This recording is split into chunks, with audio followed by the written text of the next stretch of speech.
समझ में आई बात? दुख और बेचैनी में फर्क है, अंतर है। क्या अंतर है? अंतर यह है कि दुख भौतिक पदार्थों का, संसार का होता है, और जो बेचैनी होती है वो अपनी खुद की होती है। बेचैनी जगह ना वो खुद की होती है। दुख में आदमी कुछ सोचता नहीं है, जड़ जैसा हो जाता है। मतलब दुख ज़्यादा हो तो आदमी को ये पता, सोच नहीं पाता भी मैं क्या करूं, किधर को जाऊं। ये होता है दुख के अंदर। और दुख जिस चीज़ के लिए हो रहा हो, मान लो दुख इस बात का हुआ कि दुकान कौन चल रहा है, तो दुकान चल गई तो दुख खत्म हो गया। जहाँ दुख इस बात का हुआ कि शरीर में परेशानी है, दर्द हो रहा है, दवाई लागी, दर्द ठीक हो गया तो दुख खत्म हो गया। जहाँ कोई घर में घाटा लग गया तो दुख हो गया, वो घाटा पूरा हो गया तो दुख चला गया। ऐसा है ना। बेचैनी ऐसी नहीं है। बेचैनी संसार की कोई चीज़ दे दो, बेचैनी शांत नहीं होगी। बेचैनी तो ये बताती है कि संसार कोई की चीज़ कोई सुहाएगी नहीं, संसार अच्छा ही नहीं लगेगा, संसार से ही पीछा कैसे छूटे, बेचैनी तो ये कहती है। दुख ये कहता है कि संसार की चीज़ जो चली गई वो वापस मिल जाए, ये तो दुख कहता है। और बेचैनी ये कहती है कि संसार ही कैसे हटेगा, बीमारी क्यों छूटेगी यार। ठीक है ना। इतना बेचैनी में और दुख में अंतर है। जहाँ बेचैनी जो है वो संसार को छुड़ा देती है। बेचैनी में संसार की कोई चीज़ अच्छी लगेगी नहीं, घर अच्छा नहीं लगेगा, खाना पीना अच्छा नहीं लगेगा, पैरने अच्छा नहीं लगेगा, कोई शौक़ करने की इच्छा नहीं रहेगी। शौक़ कर लें, श्रृंगार कर लें, बढ़िया बना लें, बढ़िया खा लेना, दूसरों के लिए कर दोगे, बच्चों के लिए कर दोगे, रिश्तेदारों कर लेंगे, परिवार के लिए बना दोगे, बढ़िया बना भी दोगे दूसरों, लेकिन अपने लिए नहीं करोगे। अपना मन ही नहीं होगा ये अपने के लिए बढ़िया से बढ़िया बना के खा लो, बढ़िया से बढ़िया पहन लो, खुशी मना लूँ, लोगों के साथ में अपने मनोरंजन कर लूँ, मतलब उठ बैठ बातचीत, समय पास नहीं, कोई बात नहीं सुहाएगी। संसार की दूसरी बात ही नहीं सुहाएगी। जहाँ तो भगवान की बात करें, जहाँ परमात्मा की बात करे, जहाँ आत्मा की बात करे, जो सत्संग की बात करे, कोई महापुरुष की बात करे तो ठीक है। मिली मिली बातें करो तो बेचैन आदमी ने कौन सो है। बेचे में नहीं अलग तो चल पास हाल, जहाँ बड़ू खड़ा हो जाएगा, जहाँ उठ जाएगा, जब मन में ये सोचेगा ये इसे कब पीछा छूटेगा, मन में बैठा बैठा हाँ हूँ करनी पड़ी तो हाँ हूँ, सुनेगा नहीं, वहाँ हाँ हूँ कराई पर बात नीचे कौन जाए। ठीक है ना। बेचैनी का ही है। बेचैनी का दूसरा अर्थ है शास्त्र में विरह है, विरह कहते हैं, बेचैनी को विरह कहते हैं। विरह की अवस्था गोपियों की थी और मीरा की थी। मीरा की जब विरह की अवस्था थी तो मीरा कहती है री मैं तो दर्द दीवानी, मेरा दर्द न जाने कोई, मेरे हृदय की, मेरे जिगर की पीड़ा कोई नहीं जानता है, मैं ऐसी पीड़ा में हूँ, पर पीड़ा भी मैं उसको छोड़ना नहीं चाहती। उस क्यों नहीं छोड़ना चाहती? दर्द दीवानी, दर्द पे कोई दीवाना होता है क्या? दीवाना तो अच्छी चीज़ पे होता है। कोई सुख पे दीवाना हो सकता है, कोई अच्छी सुंदर चीज़ पे दीवाना हो सकता है, लेकिन मीरा कहती है मैं दर्द पे दीवाना, दर्द दीवानी, मैं उस दर्द की भी दीवानी हूँ। क्योंकि जो हृदय की वो पीड़ा है, वो जो विरह है, उसको भी मैं छोड़ना नहीं चाहती, क्योंकि वो विरह भी परमात्मा का, मेरे प्यारे का है। उस विरह में भी उसको रस है, उस विरह में भी उसको कह दो छोड़ दो, इसको नहीं छूटेगा, छोड़ना भी नहीं चाहती। कि जो अंदर बेचैनी जो हो रही है, जो पीड़ा हो रही है, वो मेरे अपने प्यारे की हो रही है, परमात्मा की हो रही है। अगर उसको बोल दे कि इसको छोड़ दे, तो छोड़ दूँ तो कौन छोड़ नहीं सकती उसको। छोड़ना तो किसी हालत में हो ही नहीं सकता, कितना भी है। तो वो विरह क्या करता है? विरह जला देता है। विरह जो है उसको पूरा भस्मीभूत कर देता है, अंदर से पूरा जला देता है। जलता क्या है? सोना कभी नहीं जलता, सोना तो जलता नहीं है। जलेगा क्या? जो सोने में खोट होगी वो जलेगा। सोना तो जितना आग में डालो, जितना आग में डालो उतना और बढ़ता है, और बढ़ता है, और शुद्ध हो और साफ हो जाता है, निर्मल हो जाता है। कचरा ही जलता है, सोना निखर करके और कुंदन बन जाता है।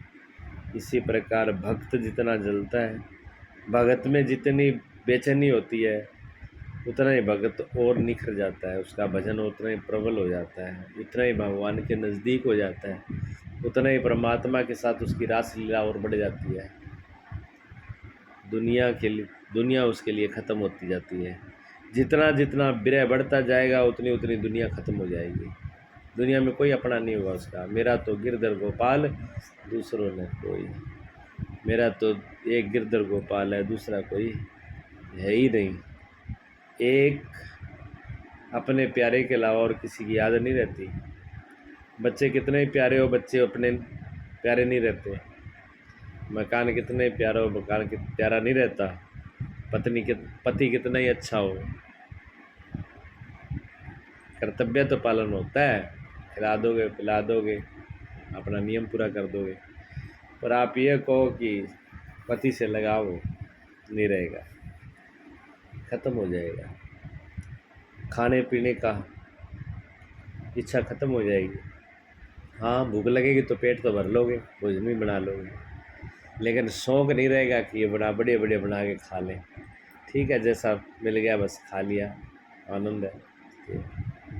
लेकिन लगन एक ही रहती है, अंदर तार एक ही चलती रहती है। अंदर जो अंदर के अंदर, जैसे अंदर भट्टी जाओ पर यहाँ भट्टी के माँ लगा दे नहीं, ऊपर तो आग कौन दिखा है, ऊपर धुआं दिखा है, ऊपर तो भी मैं धुआं दिखा है, पर माँ भी आग हुआ है यार। आग इतनी होती है कि पूरा धीरे धीरे अंदर आग पूरी तो अंदर लकड़ी को जला देती है, और जो ऊपर भी सामान रख भी नहीं पका दे यार। देखने में ऊपर है धुआं आरा में धुआं दिखा है नहीं, आरा में दूध उबल के दूध है पक जाता, लाल हो जाता है, मलाई भी लाल हो जाती है, और ऊपर मलाई आ जाती है, और नीचे जो आप थेपड़ी लगाते हो, कंडे लगाते हो, वो भी जल करके राख हो जाते हैं।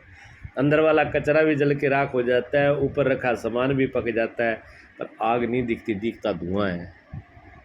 धुआं दिखा है नहीं हारा में, ठीक है।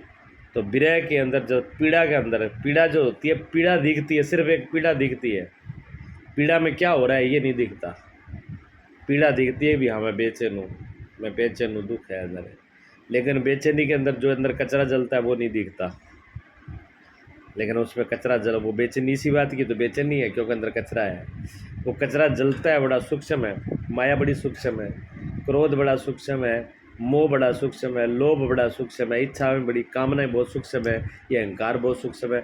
उसमें आग लगती है, बहुत धीरे धीरे जलता है, और पकता क्या है? आत्मा पक करके निखर के मलाई की तरह, घी की तरह ऊपर आ जाती है। जबकि आत्मा दब गई, जो आत्मा दिखाई नहीं पड़ती, जो आत्मा को पता ही नहीं चलता, वो आत्मा प्रत्यक्ष होने लगती है, प्रकट होने लगती है, वो घी की तरह तप के बाहर आने लगती है, और कचरा जलने लगता है। दोनों काम होते हैं उसमें। परमात्मा सामने खड़ा हो जाता है और कचरा जल जाता है। दो काम होते हैं बेचैनी में। इस बेचैनी के बगैर, बेचैनी उसी को आता है जिसमें भगवान की बहुत बड़ी कृपा हो, परमात्मा की बहुत बड़ी कृपा, उसको बेचैनी होती है। ये बेचैनी नहीं तो होती नहीं है।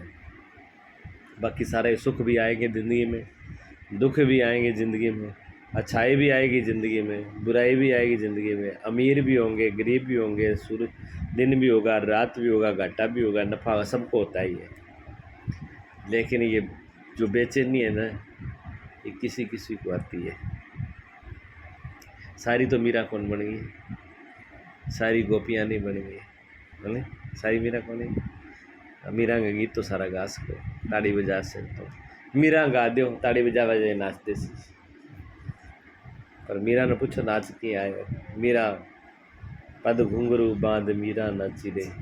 घुंघरू कद बंध्या, जब पूरी जल के राख हो गई, उसके बाद मीरा जल के जब राख हो गई पूरी, उसके बाद पैरों में घुंघरू बंधे थे। ऐसे थोड़ी बंध गए थे घुंघरू। जगह बिया देखा देखी घुंगरू बंदा है थोड़ी देर गई हुआ है घुंगरू गठई है राप गठई हुआ है घुंगरू काम को करे ज़्यादा है। लेकिन जिसके अंदर लगी है वास्तव में जो जल जाता है जलने के बाद हाँ फिर वो स्थिति आती है। ऐसे गोपियों की हालत ऐसी थी। गोपियाँ एक बार जमुना के किनारे बैठी और आंखें बंद करके ऐसे बैठी सुनसान। नारद जी आए। नारद जी ने कहा गोपियों तुम्हारे तो आगे पीछे पर भगवान रहता है। भगवान तो तुम्हारा गुलाम है। भगवान तुम्हें छोड़ता ही नहीं है। फिर तुम जमुना जी के किनारे बैठे ध्यान किसकी कर रहे हो। नारद जी ने गोपियों से कहा। गोपियाँ कहती हैं नारद जी हमने सुना है कि ध्यान करने से जहाँ पर मन उलझा होता है वो मन निकल जाता है और मन शांत हो जाता है। इसलिए हम ध्यान कर रहे हैं कि उस वासुदेव से और श्याम सुंदर से हमारा मन हट जाए, इसलिए ध्यान कर रही है। गोपियाँ ध्यान इसलिए कर रहे हैं भी उससे पीछा छूट जाए। वो हर वक्त 24 घंटे ही याद रहता है। कभी तो याद उसकी भूल जाए, कभी तो वो आंखों से ओझल हो जाए, कभी तो चैन से बैठ जाए। तो इसलिए ध्यान कर रहे हैं, क्या पता उसको भूल जाएं हम। लोग याद करने के लिए ध्यान करते हैं। ध्यान याद करने के लिए करते हैं, फिर ध्यान किसका होता है। ध्यान करा दिखेंगे हुआ है जगह गाल का डिबिंग हो फलाना में नहीं है क्यों नहीं कर दे तो बात मेरा नंबर आओगे जहाँ फिर बहू की आवेगी जहाँ सासू की आवे सासू बहू की ना आवेगी तो क्या होगी, घर की आवेगी, परिवार की आवेगी, बांगी ना आवेगी तो क्या और आगे जो कामनाएं अधूरी है उसकी याद आएगी। जब ध्यान करोगे तो जो जो कामनाएं अधूरी हैं उसका ध्यान आएगा। ठीक है ना। भगवान का ध्यान नहीं आएगा। भगवान का ध्यान तो तब आएगा जब विरह की आग ये बेचैनी जब पूरी चढ़ जाए। बेचैनी पूरी चढ़ जाए तो भगवान भूलते हो क्या? सच बता। बेचैनी पूरी चढ़ जाए जब भगवान याद करना पड़ता है। कौन करना पड़े नहीं आप पे याद आवे नहीं भूल तो कौन। संसार भले ही भूल जाओ, संसार की चीज़ें भूल जाओगे, खाना पीना भूल जाओगे, नहाना भूल जाओगे, सोना भूल जाओगे, और भगवान नहीं भूलोगे। बेचैनी में ऐसा होता है। बेचैनी के अंदर ऐसा होता है। तो बेचैनी कीमती है कि नहीं है? कीमती है ना। इसे बेचैनी कीमती है। बेचैनी कीमत करो, फिर उस पर भगवान को धन्यवाद दो, भगवान का शुक्र मनाओ कि आपने ये दिया मुझे।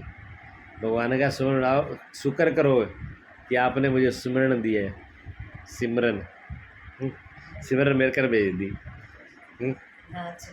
भगवान को धन्यवाद करना चाहिए। भी सिमरन में रहूँ हमेशा सिमरन में रहूँ। सिमरन करना नहीं पड़ता, सिमरन अपने आप होता है। ठीक है ना। जब सिमरन अपने आप होता है तो भगवान को धन्यवाद देना चाहिए कि नहीं देना चाहिए? तो अच्छी बात है, खुशी की बात है। सुबह क्या रोज की होती है?